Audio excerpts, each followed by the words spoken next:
So yung mga join ng Atmos Protocol, meron na silang website na kung saan pwede nyo ma-check yung airdrop at saka yung PBO rewards ng Supra. So pag PBO reward, basta yung blast off nila, okay, makikita mo yung rewards mo dito. Ngayon, pag i-check nyo yung airdrop nyo, eto siya.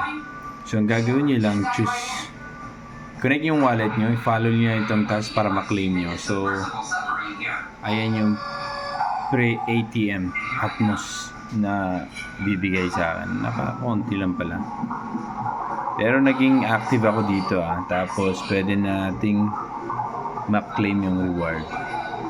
Since nagawa na natin lahat to,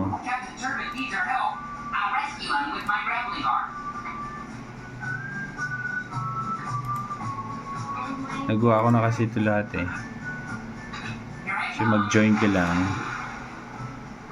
And then accept.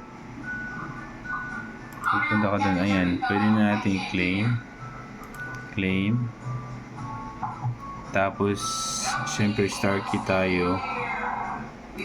Ayan. Confirm lang natin.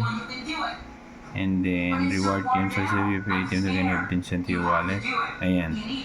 So check nyo na sa inyo. Di ko alam kung kailan maging live to. Live na ba? Hindi ko kasi nisi-check